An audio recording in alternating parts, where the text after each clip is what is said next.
Tala Fou o tala mai Ausetalia le radio Samoa. O le tala whata o le tupe le whainga malo o iei nei le ua fuafua e whaeroa i le vai asafou, o wheta ua ina le a au fiai ma se whaopoponga o tupe maua mō tangata o lo anga waa le peimeni o le ausa ili ngā ruenga po job seeker mo i rātou ia o siria maratai lima tausanga o le soifua. O lo tāpena nei le whainga malo a Albanese,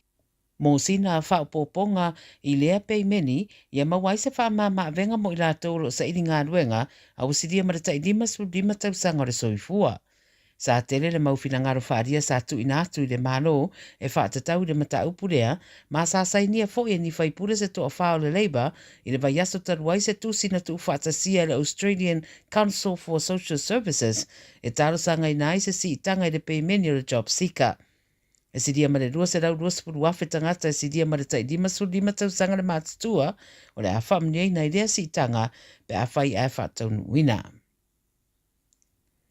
Wa fola mai le company ba le Qantas wa sui tūranga nei le tamaitai o Vanessa Hudson i le sa abema officer sili o le company mo le tele o tausanga o Alan Joyce le o le ali taia mai rona tau whinga le masino Novema o le tausanga nei. O le urua i tamaitai lea wa whiriwhiria i lea tau whinga le company ma lo ave nei ma officer sili tau tupe o le Qantas ma a whai a mataloa ia i rona tau whinga le masino Novema o le a atoa i a te ia le toa tolu o tangata o ngā rua i le tofi lea o le officer sili talo na whaavai le company va lele Ausetalia.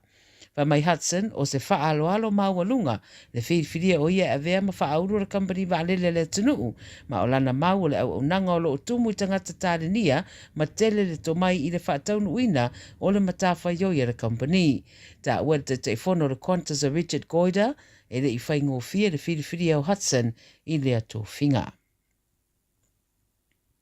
O lo ngungulu to tele le tala whanua no whaalongoina le nei vai aso i se tasi o li i kuka tau ua o le whaamasino fo o le tauwanga o le Master Chef i lunga le televise le li o Chalk Sean Filo le ana mawatu le asora nafi wo maliwi se whale i me le pone. O leo leona o lātou mawainatu San Frilo i le whale le Carlton, ma o lo whangasoro suenga le mafuanga o lona mariu, a o leisi season o le MasterChef le porkalame lea whaaru le televise, sa te tawana amata whaalia i le vaiasa nei. Pei tai wa tau fia ono le tūra mai o le nei mata upu. Wha mai leo lo masaromia le mafuanga o le mariu o le ali kuka, ma o lo whaia suenga. O wha mai senga ma lo whaanga wa solo atu mo siona to lua malana whanau e to a wha malona a inga. O le li ua mariu o seri i mai Skotilani, o lewa na umau o malanga mai Ausetalia mau mawai i le lua afe. E se fulu tolu tausanga o se tamaititi ua mōria, i se whaalawelawe ua mariri wai se teina Tala Fou, a maisi tamaita i e to lua i leitu i mātu o Brisbane.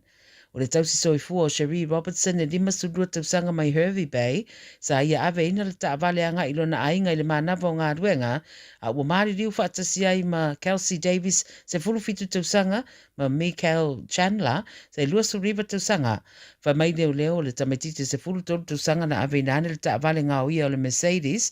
lea na soa ina le isi taavale o le Holden na malanga tuai Davis ma Chandler mai uai ina nga i le la taavale le tu se o le ala tele ma feto ai ma le taavale si tamaitai o Robertson. Se tala whaanoa mo ainga umo na i tamaitai wa afia a o le se fulu tolu tausanga lea wa tua ia le ngā oia o le Mercedes ma alu ai malana te tienga whaai wai le tupo le whaalawelawe wa maari riu fuai nei nei tamaitai. E whiololo manu anga o le Tala Fou ma le whaalawelawe na tong fitia fo i le whanamai ma ave i leo mo suenga. O lo su e nei leo le isi tangata e talatonuina o se Tala Fou foi e fōringa o ia le isi sa iei tutono le taavale le ana aveina ele se fulu tolu tausanga. Ma le tana mulimuri, e to oruani tamaitai wa moria fo i le tu la fo ia whaasolo tu la fono, criminal neglect, o tamaiti e to otoru i le tu i Sabto Adelaide, e peo na riputia mai le 9 News i le nei vai aso. Whai mai leo, tamaiti na mau atu i ni tūranga ele lea, ma ono nofo ni no fuanga le saunga le mu, ma le aini mea ai se fale sa iai, i le masina o te semo le tausanga na te nei. O le ausu e su e leo no la tau whailoa, o le fale le talawhia ngai mo tamaiti, ma o le mātutua o tamaiti mai le tolu tausanga, 5, ma le se fulu wha tausanga, ma ana whaavavio na ave sea mai lea no fuanga. O ila ua moria e toru sulua tausanga o le isi tamaitai, ma le isi e lima suluiva tausanga, moria i le mawhai no la saunia o se no whanga talawhengai, ma mea ai mo tamaiti. O toi te tala i tua i la ua ia e whaataria i le whaamasinonga i le aso ono o Iuni, a ele o ta ua maile so tanga o le to lua le i tamaiti, ia ua ave na atu le to tolu lea mo le tausi eina ni no whanga, ma polo kalame talawhengai mo nai whanau. Tala nara radio Samoa mai Ausetalia i le nei fo i aso.